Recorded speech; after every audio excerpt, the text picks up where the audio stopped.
27 हड्डियों एवं 5 उंगली की बनी हथेली में जो पहली उंगली होती है उसे इंडेक्स फिंगर, फर्स्ट फिंगर, तर्जनी, संकेतिका अथवा प्रथमा के नाम से जाना जाता है। आज का यह वीडियो इसी पे आधारित है। नमस्कार, मैं ललित रंजन टेक्नोसिस इन्फोटेक के इस YouTube चैनल में आपका हार्दिक स्वागत करता हूँ। आज के इस वीडियो में हम तर्जनी अर्थात फर्स्ट फिंगर या इंडेक्स फिंगर के बारे में हम पढ़ेंगे।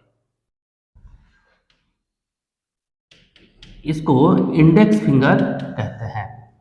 अंगूठे के बाद की जो पहली उंगली है इसे हम इंडेक्स फिंगर कहते हैं।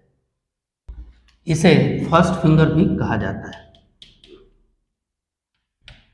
फर्स्ट फिंगर भी कहा जाता है। इसे प्रथमा कहते हैं, पहली उंगली है अंगूठे के बाद। इसे संकेतिका भी कहते हैं। संकेतिका अर्थात किसी को भी इशारा करने के लिए इसी उंगली का प्रयोग होता है, इसलिए इसको संकेतिका भी कहा जाता है, किंतु आमतौर पे इसे तर्जनी के नाम से जानते हैं। इस उंगली में 3 ग्रह का वास होता है। सबसे ऊपर का पोरवा, मध्य का और निचला पोरवा, 3 पोरवे में इसको बांटा गया है।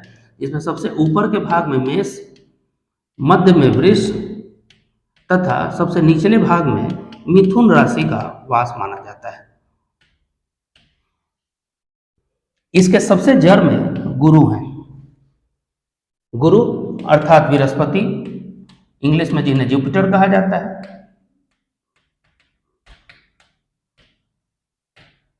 वैज्ञानिक दृष्टिकोण यह है कि जुपिटर में ऑलमोस्ट 90 to 95% हाइड्रोजन गैस है, तो इनमें वायु तत्व की प्रधानता होती है। इस पे हम अलग से वीडियो बनाएंगे, इनके पर्वत और उनके गुणों के बारे में। आज का विषय सिर्फ इसके झुकाव और लंबाई से संबंधित है इस वीडियो में। तो इसको इंडेक्स फिंगर कहते हैं। इसकी कई स्थितियां बन सकती हैं। एक तो इसके सबसे पहले अगर हम साइज की बात करें, इसकी लंबाई की बात करें, तो लंबाई या तो छोटी हो सकती है। किससे? तो इसकी तुलना सापेक्षता अनामिका से की जाती है। यदि यह अनामिका से छोटी है, अनामिका से बराबर है या अनामिका से बड़ी है। अब यह उंगली जितनी बड़ी होगी, ठीक है, जितनी बड़ी होगी उस व्यक्ति में इसके गुण उतने ज्यादा होंगे। गुण अब इस जिसमें भी ये उंगली बड़ी होगी तो जाहिर सी बात है कि उसके नीचे का जो गुरु पर्वत है उसका दायरा बढ़ जाएगा। दायरा बढ़ेगा तो ये सारी के सारे गुण बढ़ा देंगे। अब यहाँ पे 3 चीजें हैं। अगर बहुत ज्यादा लंबा हो जाए, ये उंगली अगर जा करके बराबर हो जाए मध्यमा के, ये इसके बराबर हो जाए तो ये इसका अति है। और हमने कहा कि अति सर्वत्र वर्ज्यते। ये व्यक्ति ज्यादा ज्ञानी अपने आप को समझने लगेगा, इसमें अहंकार भर जाएगा, ये तनाशाह हो जाएगा, ये अपने आगे किसी को लगाएगा नहीं।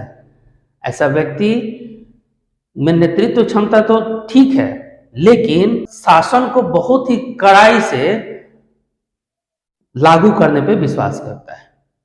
माना जाता है कि नेपोलियन के भी हाथ की ये तर्जनी उंगली मध्यमा के बराबर थी। अब यहाँ पे ये उसके गुणों को अवगुणों में बदल दे रहा है। क्या गुण थे इसके? हमने बताया था कि यह लक्ष्य के प्रति यह अपने आप को जागरूक करता है। ज्ञान, विवेक,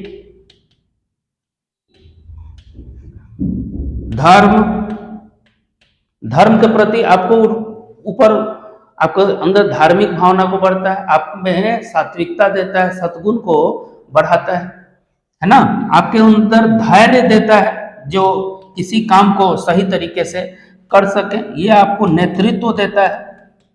तो ये सारे के सारे गुण अगर ये बराबर हो जाए तो ये उसमें निगेटिविटी आ जाएगा। क्यों? क्योंकि ज्यादा होने के वजह से आप में ज्ञान के बदले अहंकार आ जाएगा। आप अपने आप को बहुत ज़्यादा ज्ञानी समझने लगेंगे, यह आपके अहंकार को बढ़ाएगा। जब अहंकार बढ़ेगा तो जाहिर सी बात है कि आपके विवेक को घटा देगा। आप विवेक पूर्ण काम नहीं कर पाएंगे, आपको सही गलत का बोध नहीं हो पाएगा। आपका जो धार्मिक आचरण है इसको भी यह डिस्टर्ब करेगा। अहंकार बढ़ता है तो धैर्य को खत्म कर देता है, और जब धैर्य खत्म होगा तो आप ऐसे ऐसे काम करेंगे कि आपके नेतृत्व क्षमता पे उंगलियां उठने लगेंगी। समाज में आपकी निंदा होना निश्चित है, आप तानाशाह के रूप में गिने जाएंगे, लक्ष्य के प्रति आप भटक जाएंगे। तो यहाँ पे ये इसका निगेटिव मतलब ये इसका अति वाला स्थिति है। सबसे अच्छी स्थिति अगर ये बराबर में हो, ये इसकी उत्तम स्थिति मानी जाती है। उत्तम स्थिति इसलिए क्योंकि यहाँ गुरु और सूर्य में सामंजस्य की स्थिति बनेगी। यहाँ पे गुरु और सूर्य जो दोनों हैं, अनामिका उंगली सूर्य की मानी जाती है, तो यहाँ पे इन दोनों के बीच में सामंजस्य की स्थिति अच्छी मानी जाएगी। ऐसे परिस्थिति में इन सारे गुणों का समावेश उसके सूर्य के गुणों के साथ बैठता है। ऐसे व्यक्ति में सूर्य के क्या गुण हैं? तो सूर्य यश एवं कीर्ति के कारक हैं। ठीक है, अब ये सारा काम, ये सारा गुण तो आप में है ही, और सकारात्मक है क्योंकि बहुत ज्यादा नहीं है तो आप में अहंकार नहीं आएगा। जब अहंकार नहीं आएगा तो आप ज्ञान का सही दिशा में प्रयोग करेंगे, क्योंकि जो यह उंगली होती है तर्जनी, ये खोजी स्वभाव के व्यक्ति में ज्यादा पाई जाती है। मतलब इनिशियल स्टेज से उसको किसी भी चीज को वो ढूंढने का प्रयास करता है। जैसे वैज्ञानिक दृष्टिकोण हो गया, अगर आध्यात्मिक है तो अध्यात्म में भी किसी चीज को जड़ से उसको निकालने का प्रयास करते हैं। गुरु का यह गुण है। तो अगर यह सूर्य के साथ इसका तालमेल बैठ जाए तो सारा का सारा चीज सकारात्मक होगा और आपका यश कीर्ति मान समाज में बढ़ेगा। लेकिन अगर यह काफी छोटी है, यह उंगली छोटी है, तर्जनी की जो छोटी स्थिति होती है यह निम्न मानी जाती है। जिसकी भी उंगली छोटी है उसमें ये सारा का सारा जो गुण है वो होगा, लेकिन न्यून होगा। धैर्य बहुत कम होगा, ज्ञान कम होने के कारण ज्ञान का गलत उपयोग करेगा। ऐसा व्यक्ति चालाक होते हैं, धूर्त होते हैं, बुद्धि तो है थोड़ी बहुत क्योंकि गुरु का, लेकिन ये गलत नीच स्थिति में, ऐसे लोगों के कुंडली में गुरु नीच स्थिति में पाए जाते हैं या गलत ग्रह का युग्म बनाते हैं, जिसके कारण व्यक्ति को चालाक तो बनाते हैं, लेकिन वो चालाक कैसा है? तो धूर्त होगा, काम निकालने वाला में माहिर होगा, स्वार्थी तत्व का उसमें समावेश होगा, खुदगर्ज हो सकता है। तो ऐसे व्यक्ति से बच के दोस्ती करना चाहिए। यदि तर्जनी की स्थिति बहुत छोटी हो जाए, ये उंगली मान लीजिए कि ये छोटी है किसी कारण से, बहुत छोटी है, ऐसा व्यक्ति में जितने भी जो गुण होंगे गुरु के वो लगभग ना के बराबर होंगे। जब ना के बराबर होंगे, विवेकी नहीं होगा, धैर्य उसके पास नहीं होगा, तो ऐसा व्यक्ति घमंडी तो होता ही है। इसका घमंड अज्ञानता के कारण अत्याचारी होता है, कामुकता बढ़ जाती है, कामुक प्रवृत्ति का होता है, इसमें कामुकता ज्यादा होती है। ये अनामिका का सबसे विकृत स्थिति है। अगर इसके ऊपर का सिरा वर्गाकार हो, जैसे वर्गाकार स्थिति अगर मान लीजिए ये है, या फिर इसकी स्थिति नुकीली हो सकती है, दो तरह की स्थिति बन सकती है। अगर यह नुकीली स्थिति हो तो ऐसा व्यक्ति अंधविश्वासी हो जाएगा, क्योंकि यह धर्म का विकृत रूप है। धर्म को सही तरीके से इसने समझा ही नहीं, धार्मिक समझ इसमें कम है। तो ये ऐसा व्यक्ति आंख बंद करके जरूरत से अधिक धर्म पे विश्वास करने वाला, लेकिन अगर यह सामान्य हो, यह सामान्य है और ऊपर का हिस्सा वर्गाकार है, तब इसमें सारे गुण सही है, ठीक है। सदाचारी होगा व्यक्ति, सच्चरित्र होगा तथा उदार भी होगा, क्योंकि उसके सारे गुणों का जो तालमेल है वो सूर्य के साथ ठीक बैठ रहा है।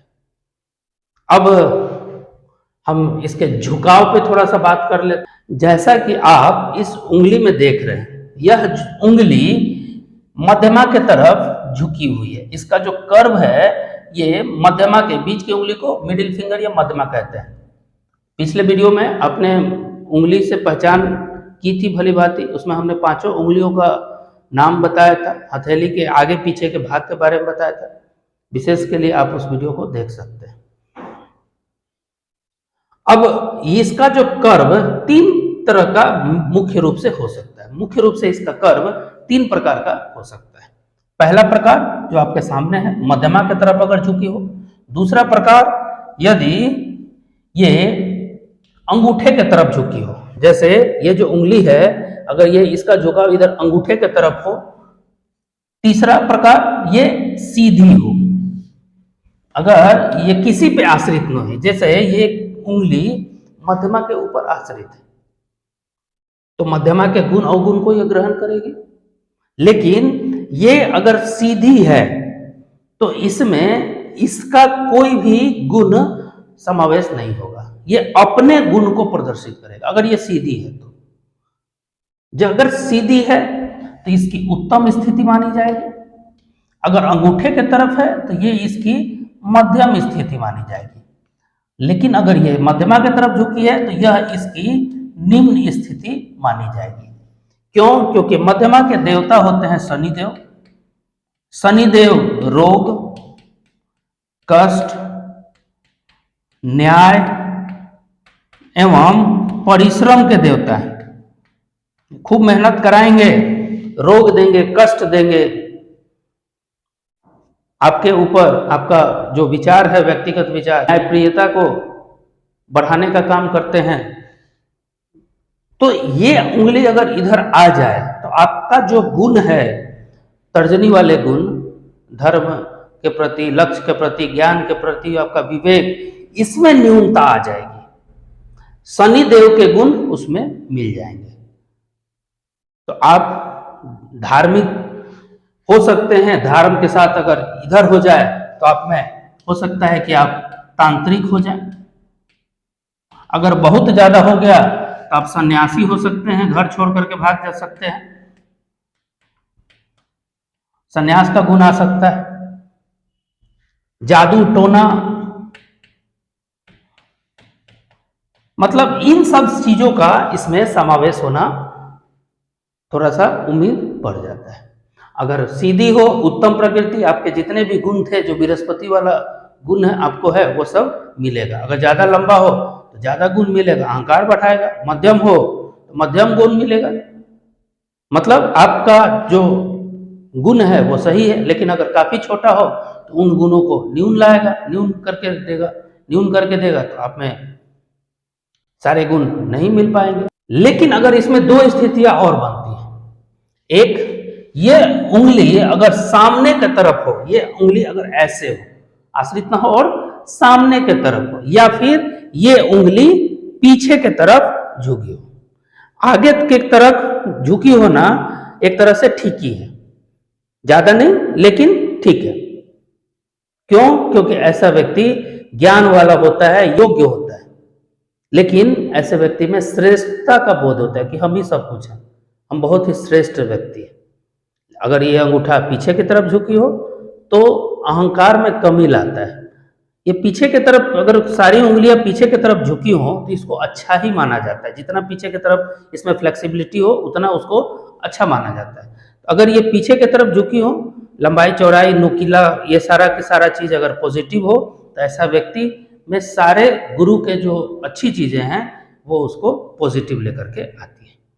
तर्जनी उंगली का सीधा होना, उसके सही स्थिति में होना व्यक्ति के भीतर ज्ञान, बुद्धि, विनम्रता, विवेक, धैर्य तथा धार्मिक गुणों को बढ़ाता है। ऐसे व्यक्ति समाज में बहुत ही ख्याति प्राप्त करते हैं। दार्शनिक हो सकते हैं, फिलोसफर, वैज्ञानिक हो सकते हैं क्योंकि ये किसी भी चीज़ को जड़ से खोजने का प्रयास करते हैं। विचारक हो सकते हैं, अपने विचार को, अच्छे अच्छे विचारों को समाज में देना इनका काम हो सकता है। क्योंकि उंगली यह अपने आप में बहुत ही शुभ उंगली होती है। उम्मीद है आपको आज का यह वीडियो अच्छा लगा।